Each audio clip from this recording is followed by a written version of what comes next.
Welcome to another edition of Unlimited. I'm your host, Roslyn Rey. Joining me today is former NYPD captain and now New York State Senator Eric Adams.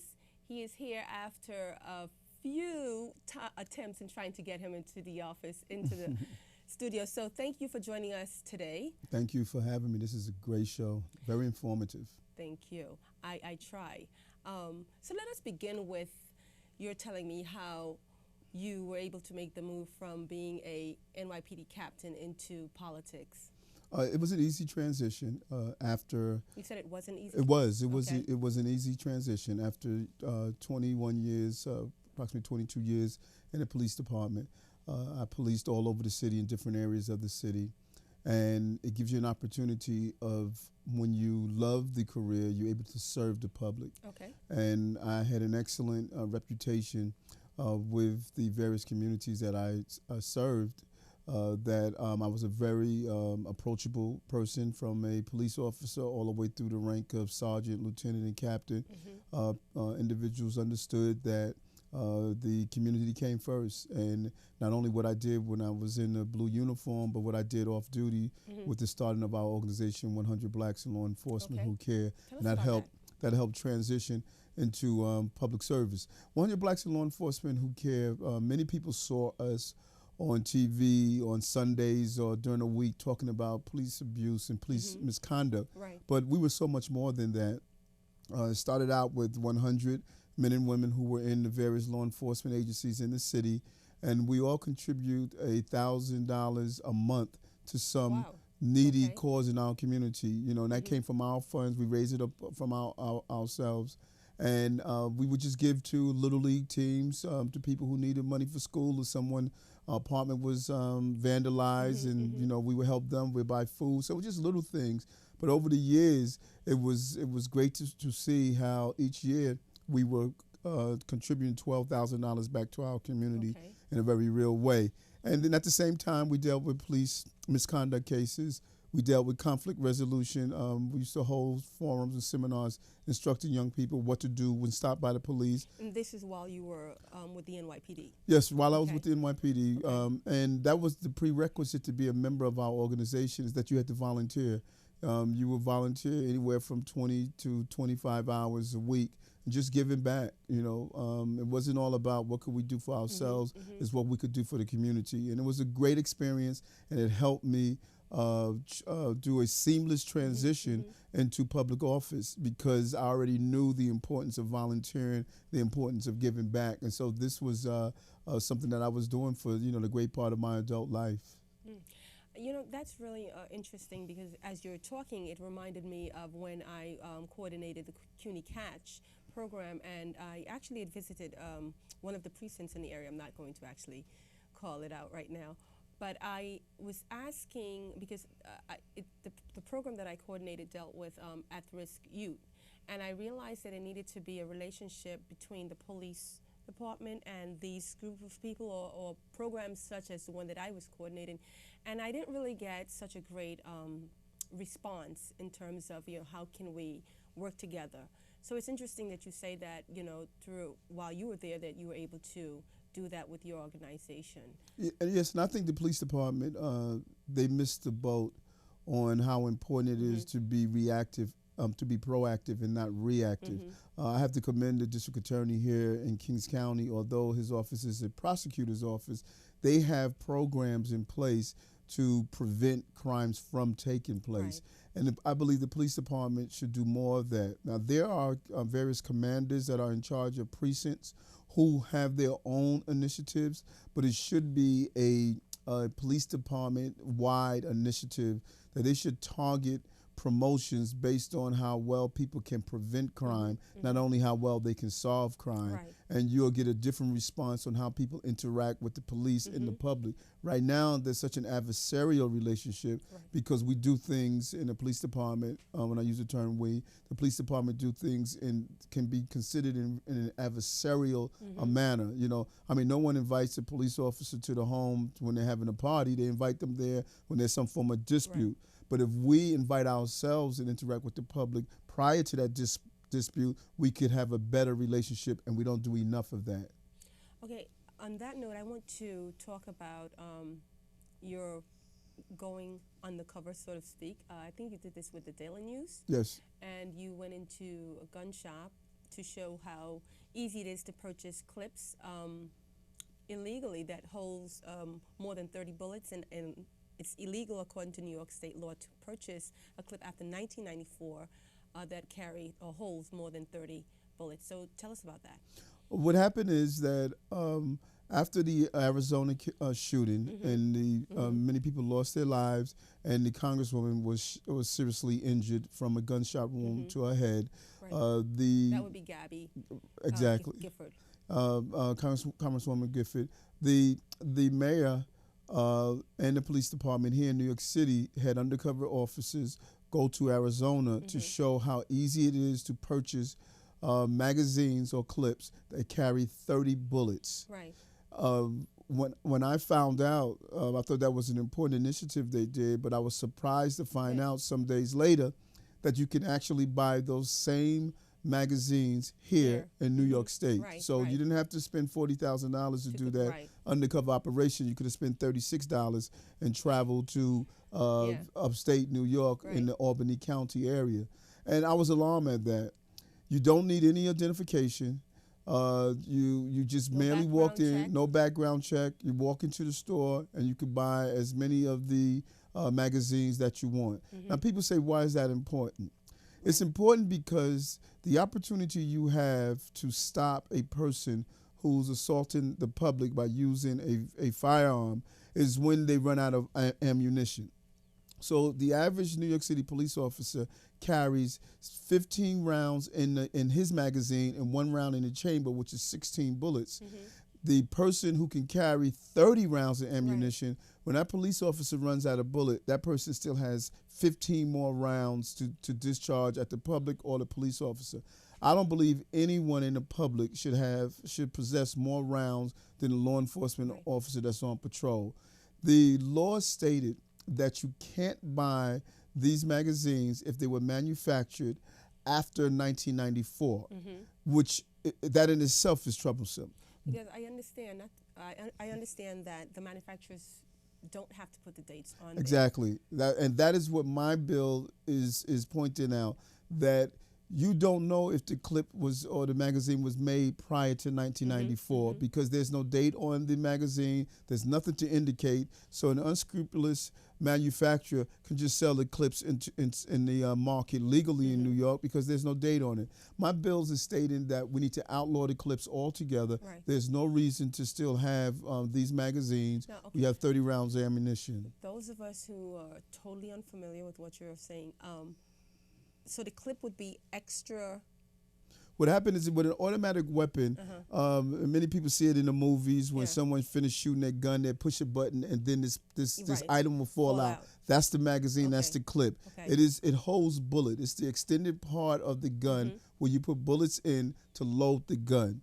Now, New York City police officers, they have 10 bullets. It's basically how many bullets can fit in the gun into a automatic or semi-automatic weapon. How many bullets can fit into the gun? New York City police officers carry 16 bullets in their guns. We're selling magazines that will hold in a assault rifle that will hold 30 bullets.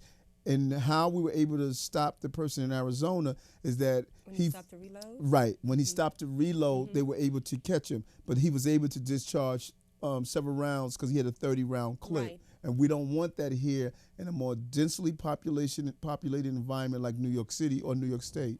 But how about, I mean, for people like me who are just petrified, just of the thought of a gun being in my personal space, how about creating legislation that not only just does away with the clip, but, you know, make it extremely difficult for, you know, anyone to purchase a gun, period? I really don't think, I mean, the idea of you're needing a gun in your home to protect you, I don't believe in that. I don't think so. I think there are other ways that you can protect yourself without having a gun. So I don't see any real reason for civilians to carry Well, I think there's argument on both sides of the spectrum on that issue. I own 3 guns as a member of the police department. So there's an argument on both sides of the issue. Some people say that no one should own a gun. Some people say you can. I think the laws should be stringent.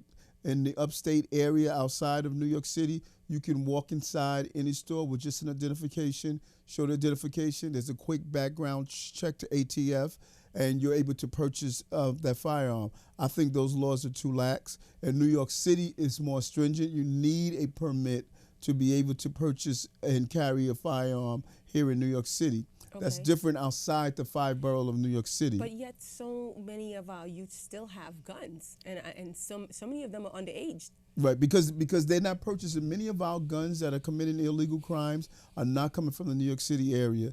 They're coming from the southern part of the state, ironically, places like Arizona, Virginia. That's where they have extremely lax gun laws, and many people are purchasing those guns there and bringing them to New York City streets to carry out crimes. And so the nation must get on board and remove ourselves from this trade wind of gun violence. And we're doing a terrible job nationally.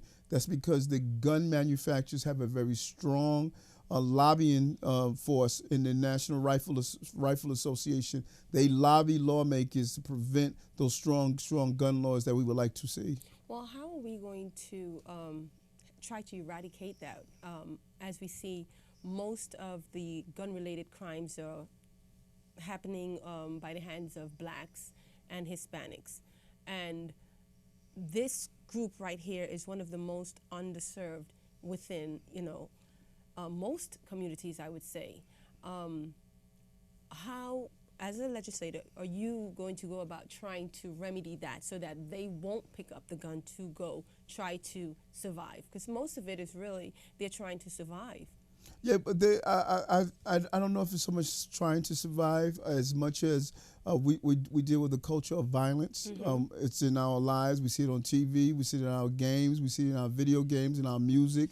The heroes of our society are those who carry guns, use guns, or in some way is around guns. And we have to have a paradigm shift where people will move away from this infatuation with a gun. I mean, all of our heroes in society, if it's a rapper holding the gun out, to show that there's a sense of force, and so there's a strong attraction to guns, and so we need to do more to change that attraction, and we need to play a major role as parents and as adults. Right, but I kind of, sorry, that's okay. I kind of disagree, just a tad, because I think a lot of our younger people, especially boys, get into whatever they get into as a means to probably try to, when I say use the word survive, I mean to eat. Some of their parents rely on them and the little money that they bring in illegally to survive. That's not talked about, but I do think that, some emphasis or some light needs to be shed on that, because illegal activities support a lot of homes within our communities.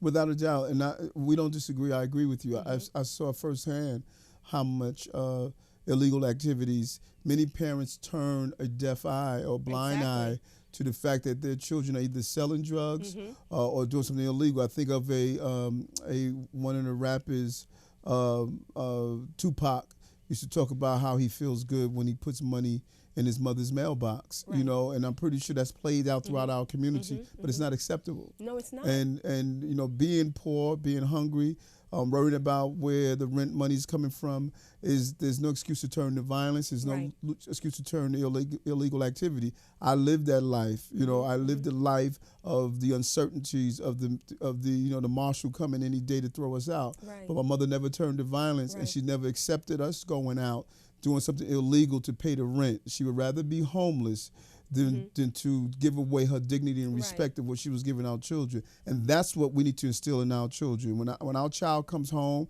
like we look at the young girl, Africa, up in Harlem, she was wearing diamond rings, gold necklace, coming home with large sums of money. Someone should have said, if I didn't give it to you and you don't have a job, where are you getting that from? Right. It's that question mark that is continuing to linger over our community, that's allowing violence to hide in our homes. And we have to stop that. Okay. Well, I want to, before we run out of time, also talk about your campaign, Pull Your Pants Up, the sagging campaign. I noticed it has waned some. Do you plan to pick it up again? Can you shed some light on what you're doing with it, what you have done with it? And it has not waned. Just the opposite. The campaign was never meant to speak to young people. The campaign I targeted was adults. Okay. Young people are always going to do things that push the social envelope. That's what being young is, you know. I mean, from the large afro I used to have to the bell bottoms or the hot pants. That's what being young is about. But adults were always there to tell us, you've gone too far. Right. We have to go back and be able to say one day, I actually say, now I know what my mother was talking about. Young people can't say that because we're not talking about anything. Any and everything goes.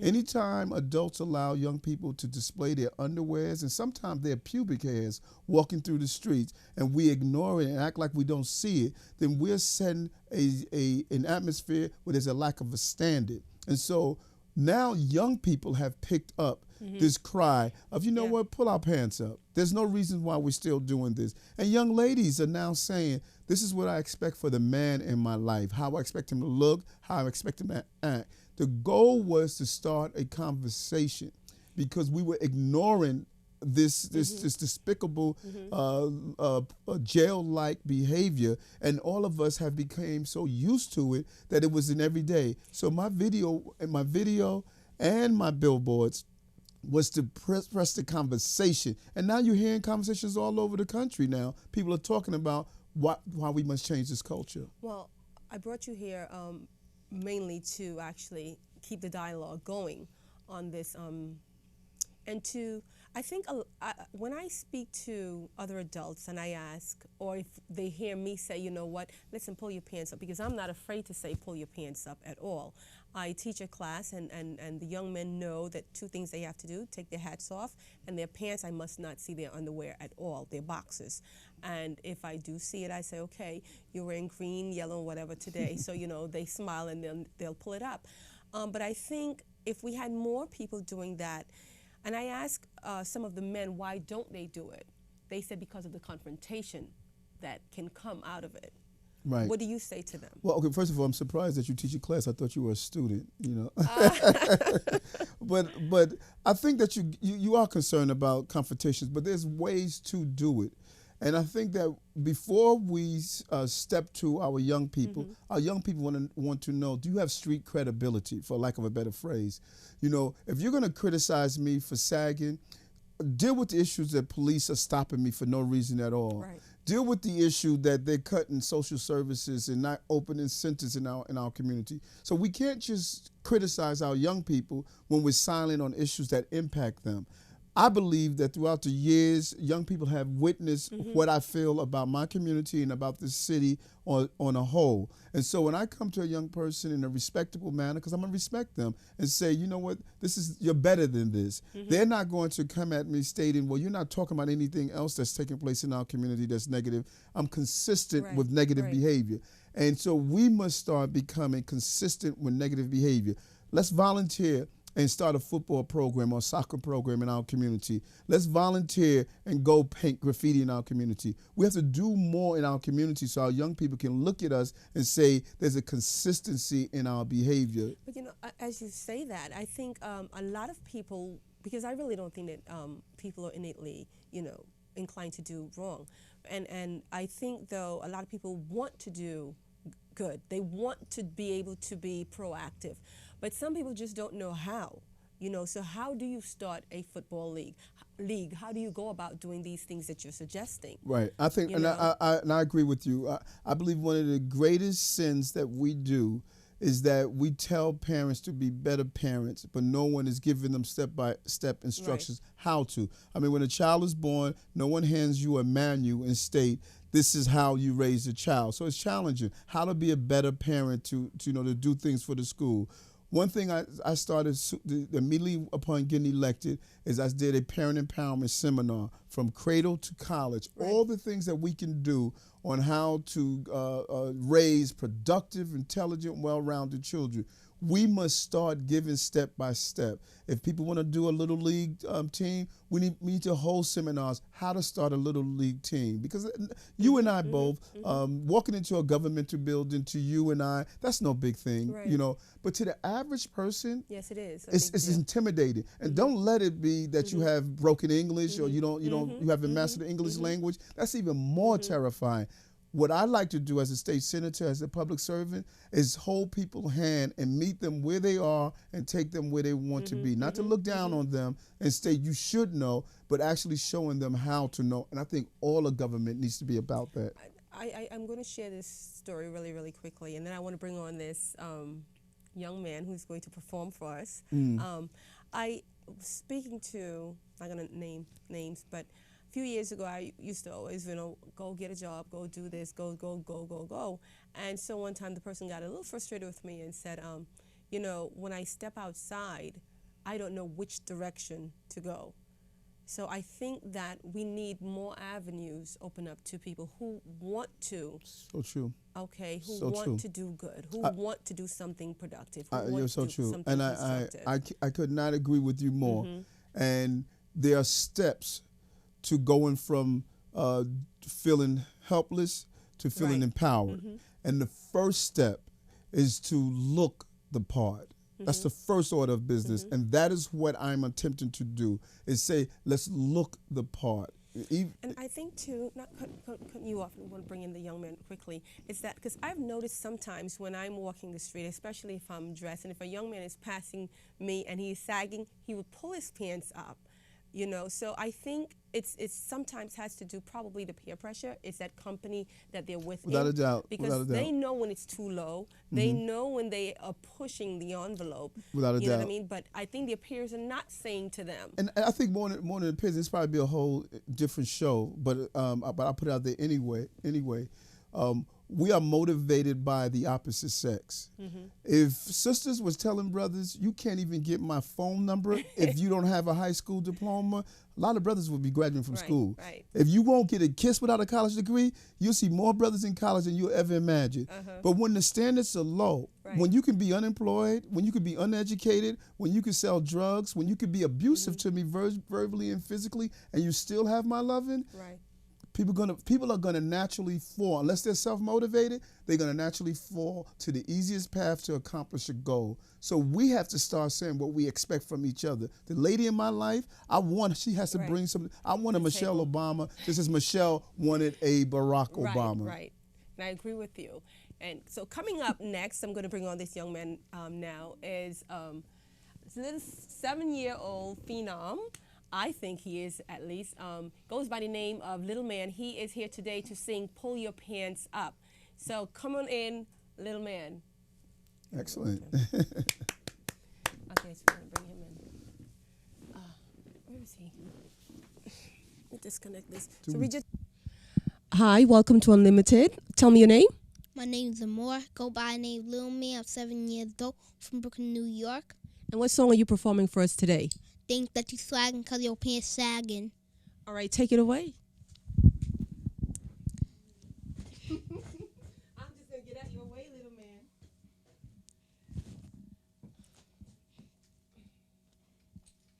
Are you on him too? No? This for all the people that think sagging is cool. Just pull them up. I'm getting tired of seeing all these dirty underwears when I'm walking down the street. Pull them up. Think that you swagging 'cause your pants sagging. Pull your pants up. Pull your pants up. Think that you swagging 'cause your pants sagging. Pull your pants up. Pull your pants up. Pull them up. Pull them up. Pull your pants up. Pull them up. Pull them up. Pull your pants up. Pull them up. What? Pull them up. What? Pull them up. What? Pull them up. Oh, you Mr. Cool. Yeah, you Mr. Fly. You rocking your fly jeans. You rocking your fly shirt. Showing off your drawers like you wearing a mini skirt. Yo, can't be serious. You're just so hilarious. Gotta ask a question. Are you just being curious? So why you showing off your drawers like you missing a screw? Seriously, man, come on, just pull them up. Think that you swagging, cause your pants sagging? Pull your pants up. Pull your pants up. Think that you swagging, cause your pants sagging? Pull your pants up. The London Bridge is falling, but not before your pants. You looking for a job? Well, give yourself a chance. You going to school? Well, pull them up, man. You chilling in the club? Well, how you gonna dance? Y'all move to the left. Y'all move to the right. I think somebody pants is gonna fall here tonight. Not everybody laughing and you're right to fight. It could have been avoided if you did things right. That you swagging, cause your pants sagging? Pull your pants up. Pull your pants up. Think that you swagging, cause your pants sagging? Pull your pants up. Pull your pants up. Pull them up. Pull them up. Pull your pants up. Pull them up. Pull them up. Pull your pants up. Pull them up. What? Pull them up. What? Pull them up. What? Pull them up. Pull them up. Boys, what you thinking about? Nobody wanna see you with your butt sticking out. Walking down the street without a worry or a care. Exposing everybody to your doodle underwear.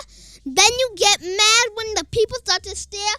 Just pull them up. Stop fooling around. It's not just your pants, you pulling us all down. You think you're cool, you just dragging us all down. Think that you swagging, cause your pants sagging? Pull your pants up. Pull your pants up. Think that you swagging, cause your pants sagging? Pull your pants up. Pull your pants up. And don't get mad at me for telling you like it is. This is just a view from a 7-year-old with. Try to live my life, trying to handle my biz, but I'm getting sick and tired of all the bullshit. No, he didn't. Oh, yes, he did. I'm the new voice for all them little kids. Some of our role models seem to be corrupt, so I'm saying not the message to pull your pants up. Peace. 718 Lil Man. 718 LILMAN.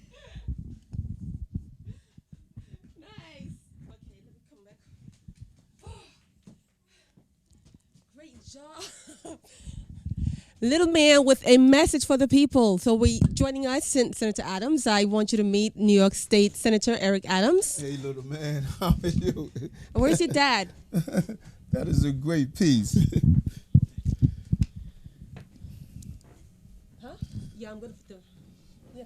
What do you want us? Sit down. Okay. Sit next to you, little man. Sit in his dad's lap. We have a very, very small stage. I think they want to sit in the middle. Yeah, yeah. Quick story. Cause she's gonna shoot. Yeah, you gotta sit. Sit right here. Yeah, either way. Tiny, that was on standby the whole time. Okay. When I went to it. Yeah, it I was is. saying when I went to it, it was on standby. Okay. Oh, ready? Should we get closer? Yeah, no, it's good. Mm-hmm. Oh my God. I swear. It's killing me. I'm dying. I think all the lights are on me because you're not even sweating. Until she fixed that, let me get a little powder. 1 second. Jeez.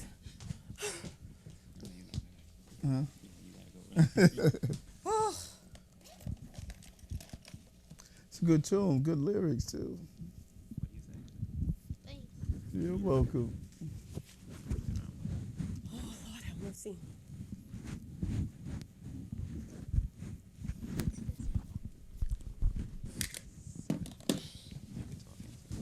This is terrible. That's how they do it. Okay. All right, so little man, ready? Kiko, right? Juan. Juan? Yeah. Okay. Artiega. And I'm more Artiega. Little man. That door. So right, that Oh, door's that open. was Tanya, your door is okay? That was a, go ahead, just go ahead. So I'm referring to him as Little Man right Yeah. now, okay. So Little Man, that was a great song. Thank you. I thank you so much for performing it for us. Okay. So tell us, where did the lyrics come from? Well, they came from, like, I was in the park with my mom, Uh-huh.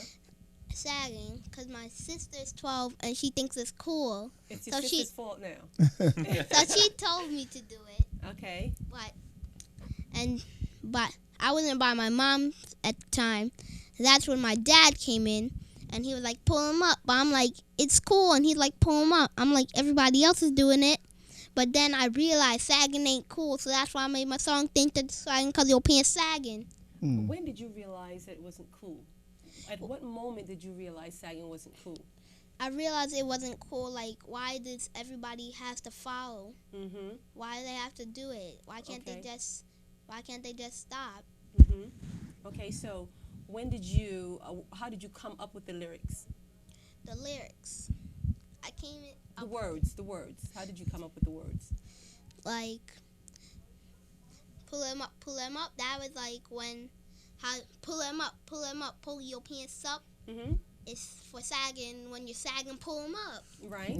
So when you see guys out there sagging, I mean, to be completely honest, I don't have a problem with the trend. I just have a problem with the extreme that they go with it, where it's all the way down. You can see their boxes, you can see their cracks, for lack of a better term sometimes. What offends you when you see it, if it does?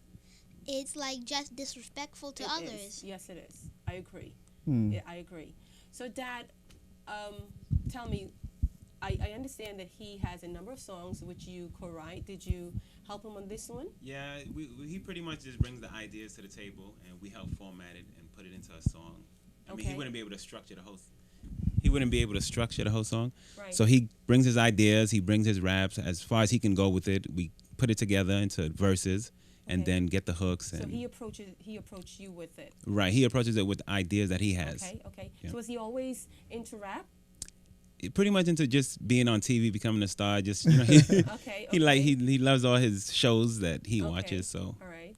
But you do know that education is important, right? Yes. Because a number of those superstars, they have degrees. They don't talk about those things, but some of them have master's degrees, PhDs, and so forth. So they have something to fall back on. You know, it's important for you to know that. Even our great senator here has a master's degree. And in education is always a backup plan if something doesn't Exactly. work out. Oh my goodness, Preaching to you the got it all choir. figured out. Preach. All right, so thank you so much Thank for you for stopping having by, us. and I wish you much luck. Don't leave. I would like for you to close us out with one of your other songs. I believe it's "Thank You, Mama." Is it "Thank You"? Okay. Well, whatever you choose. Whichever you choose. Whatever I you guess choose. he- Okay. All right. So we'll see you in a moment. All right. Thank you very much. Thank you you. for having us. Okay. Thanks, Evan. Okay, great. Nice meeting you, little man. Can I get a shake? All right. Thank you so much. Nice meeting you. Okay. Give that to the young lady out there. All right. How much more time do I have, Tanya? About 5 minutes? 5 minutes? Okay, great. So we can wrap up on that. I know that you're very, very busy, man. So before I let you go, I know you're getting on a plane later this evening. Is it a business that you want to share here with us? Yes, Okay, go ahead. yes. I'm traveling to Nigeria, Africa, with a group of NFL players. Many of Okay. them are from the continent of Africa. They're returning to Nigeria to bring back school supplies, start a health clinic, and to help the young people, really start connecting Okay, here okay. with America. Okay, that's very, very interesting. So what started this initiative? Well, my goal is to send out a universal chorus that could be cascaded throughout the globe, that young people have the lung capacity to blow the globe in the direction they want to. They need to know of each other. Our neighbors are no longer the person that lives next door around the No. block. It's throughout the Now, entire globe. Global community. Exactly. And that's what I try to impart to my students, that the competition is not just the person across the river anymore.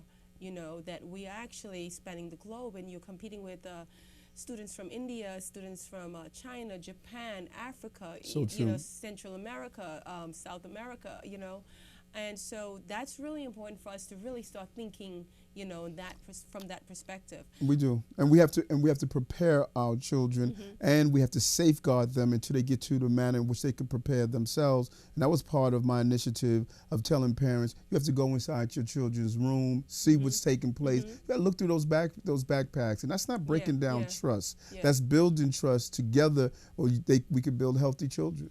My son shared with me, and I thought that it was pretty interesting. Where he went to one of his friend's house, and he said, when he came back, he said, "Mommy, all of their doors are closed. Every door in that apartment was closed, including the bathroom." So, you know, I was like, well, people live differently. But then after, he left, and I thought about it some. I think that makes it easier on some levels for children to get away. This whole idea of I'm a child, I should have privacy, but I think there's such a thing as too much privacy for a kid. I think you should respect their space, but let them also know that you're the parent and you should have access to that space. Without a doubt. Inside your home, you have a responsibility, if not an obligation, to make sure that every part of that home is safe, not only for the child, but everyone else in the household. For example, when I started this initiative, it was because a young lady, she was an attorney, and her husband was a CPA. Their son was selling drugs out of their home. When the police raided the house, all of the family got arrested. Grandma goes to jail, children go to protective custody, parents' lives are destroyed. They may win in the long run, but during the process, it's going to cost you thousands of dollars, and your lives are destroyed. Of course, and you can't get that back. No, you There's no can't. way you can go back and change what happened. How much of your being a former NYPD captain has influenced your legislation? A lot. If just as you are an educator, if you were to go into politics, you're going to bring education with you and what you've learned from a classroom. I brought with me what I've learned from my years of not only patrolling the streets, but responding to households and dealing with people. You don't abandon what you've learned. You take it with you and you grow upon it to make you a better person. I hope I'm a well-rounded elected official because I know how people feel on the ground. So you think it makes you more effective? Without a doubt, without a doubt. Now, I think my colleagues see that every day while I'm in the Senate chamber, that that firsthand experience of responding to some very difficult periods from September 11 to responding to a parent knocking on the door telling me that their child was killed, during some incident. That prepares you for where I am now. Okay. Where do you see yourself in, I'll ask a question. Where do you see yourself in 5 years or so? Well, I'm always looking to be promoted. I started out as a police officer and went up to the rank of captain. I started out as a senator. I hope the people of my district say we need to promote him to the next level. I don't know what that next level is now, but I don't want to ever remain stagnant. I always want to be promoted if I do the job and learn the job to the best of my ability. Mayor? Hopefully, if the people of the city of New York see it as possible. I think it could be done. There's no reason if David Dinkins became the first black mayor that we finished the first, now let's just continue to grow. What do you think of the job that President Barack Obama is doing? Difficult job during difficult times.